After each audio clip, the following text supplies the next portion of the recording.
Syedaralun, Badan Penanggulangan Bencana Daerah atau BPBD Aceh Tamiang melakukan gelar pasukan siaga bencana di lapangan kantor Bupati setempat pada Rabu 21 September 2022.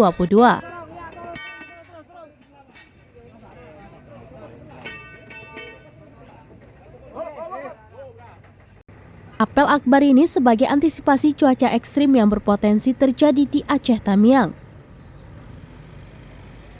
Gelar pasukan yang diikuti personel kepolisian dan TNI serta unsur sukarelawan ini turut menampilkan alat evakuasi yang dimiliki BPBD Aceh Tamiang, diantaranya perahu karet, truk hingga tenda untuk menampung pengungsi.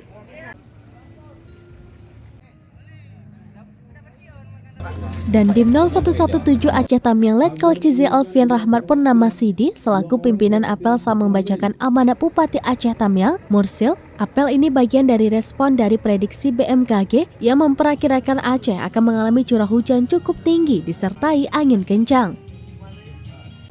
Hal ini menyebabkan Aceh menjadi daerah yang rawan bencana. Selain banjir, Kabupaten Aceh Tamiang juga pernah mengalami kekeringan yang mengancam di beberapa kecamatan terutama bagian hulu.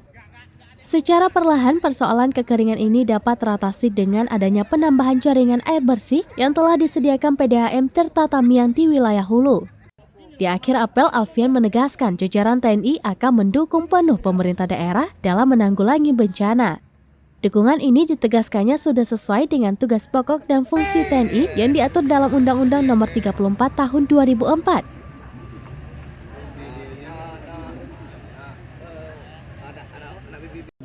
Hal serupa disampaikan Kapolres Aceh Tamiang, AKBP Imam Asfali, yang secara tegas ia mengatakan keselamatan nyawa manusia merupakan hukum paling tinggi.